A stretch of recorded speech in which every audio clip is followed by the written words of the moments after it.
સુરતથી સમાચાર સામે આવી રહ્યા છે, જ્યાં માંડવી ખાતે યુરિયા ખાતર માટે ખેડૂતોની લાંબી કતાર જોવા મળી।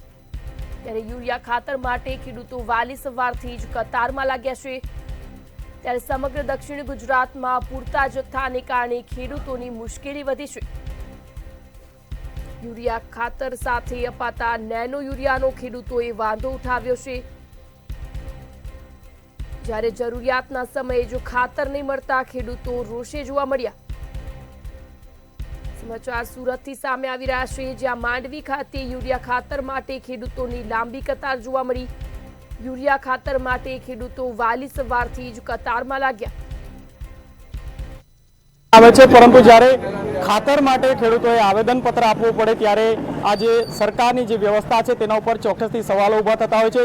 સમગ્ર દક્ષિણ ગુજરાતમાં અત્યારે ખાતરની જે અછત છે તે જોવા મળી રહી છે અને તેના જ કારણે જે ઠેર ઠેર જે ખાતર માટે લાંબી લાઈનો જોવા મળી રહી છે। દ્રશ્યો છે તે બતાવવાના પ્રયાસ કરીશ। માંડવી ખાતેના આ દ્રશ્યો છે કે જ્યાં ખેડૂતો છે તેઓ વહેલી સવારથી ખાતર માટે લાઈનમાં જોવા મળી રહ્યા છે। કહી શકીએ કે અત્યારે જે વાવણી અને ખેતીનો સમય ચાલી રહ્યો છે, પરંતુ જે સમગ્ર જે વિસ્તાર છે ત્યાં ખાતરની અછતના કારણે જે લોકો છે તેઓ જે ખેડૂતો છે તેઓ હાલાકીનો સામનો કરી રહ્યા છે। આપણી સાથે જે ખાતરના જે સંચાલકો છે એમની સાથે વાત કરીશું। જે પ્રકારે ખાતરની અત્યારે અછત વર્તાઈ રહી છે, વહેલી સવારથી ખેડૂતોની લાંબી લાઈન જોવા મળી રહી છે, શું નામ આપનું? ધર્મેન્દ્ર ગોસ્વામી નામ છે। હું શ્રીનાથ એગ્રોમાં મહેતાજી તરીકે છું, એકાઉન્ટન્ટ તરીકે। અહીંયા ખાતરનો કોઠો પૂરેપૂરો આવી નથી રહ્યો, ઉપરથી છે તો અછત સર્જાઈ રહી છે, જેના કારણે ફાર્મરનો વહેલી સવારથી જ લાઈન જોવા મળે છે। અમે તો એમને ઘણીવાર સેટિસ્ફેક્શન આપવાનો પ્રયત્ન કરીએ છીએ। 200 ફાર્મર હોય ને અમારી પાસે 500 ગુણ આવી હોય તો એ 2 ગુણો કરીને અમે એમને વિતરણ કરીએ છીએ।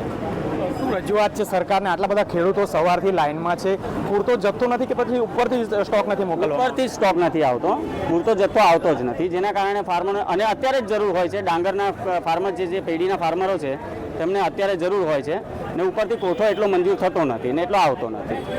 બિલકુલથી માંડવી વિસ્તાર છે, માંડવી વિસ્તારમાં સૌથી વધુ જે વાવેતર છે શેરડી અને ડાંગરનું કરવામાં આવતું હોય, ડાંગરની રોપણી ચાલી રહી છે અને તેના કારણે ખાતરની છે તે અત્યારે ખૂબ જરૂર હોય છે। આપણી સાથે ખેડૂત છે, એમની સાથે વાત કરીશું। શું કહેશો ખાતર માટે આજે લાઈનમાં છો, શું નામ આપનું? ખેડૂતની વાતો ખેડૂત આપનું નામ? દીપકભાઈ। દીપકભાઈ, કેટલા વાગ્યાથી અહીંયા છો? અહીંયા 6 વાગ્યાથી છે।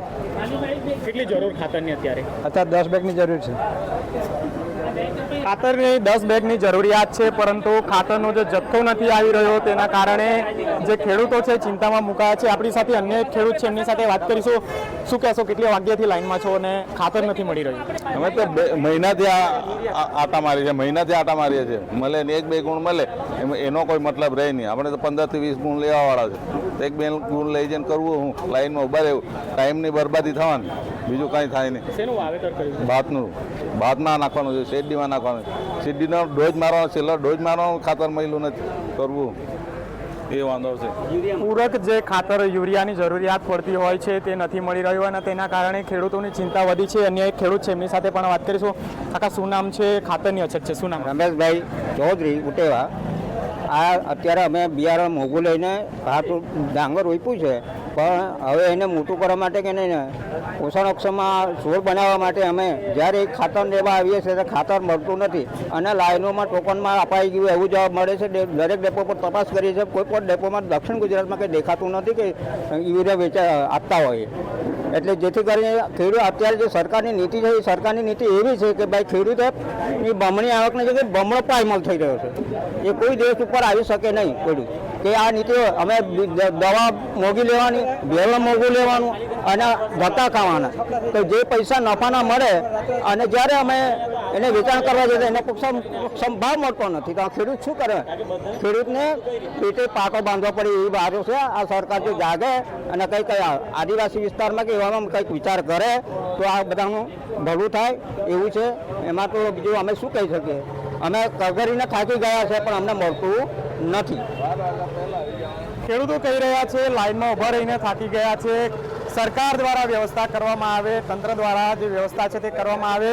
યુરિયાની જે અત્યારે અછત વર્તાઈ રહી છે તેને લઈને જે ખેડૂતો છે તેઓ વહેલી સવારથી જે ડેપો છે ત્યાં લાઈન લગાવી રહ્યા છે, પરંતુ એક વાત ચોક્કસ છે કે સરકાર દ્વારા જ્યારે ખેડૂતોની જે આવક છે બમણી કરવાની વાત કરવામાં આવતી હોય છે, ત્યારે ખેડૂતો કહી રહ્યા છે કે તેમની આવક છે તે બમણી કરવા માટેના જે સરકાર પ્રયાસ કરી રહી છે તે ક્યાંક ને ક્યાંક નિષ્ફળ સાબિત થઈ રહી છે, કારણ કે હાલ જે સમગ્ર વિસ્તાર છે, સમગ્ર વિસ્તારમાં યુરિયા ખાતરની અછત સર્જાઈ છે અને તેના કારણે જે ખેડૂતો છે તેઓ લાઇનમાં રહેવા માટે મજબૂર બન્યા છે.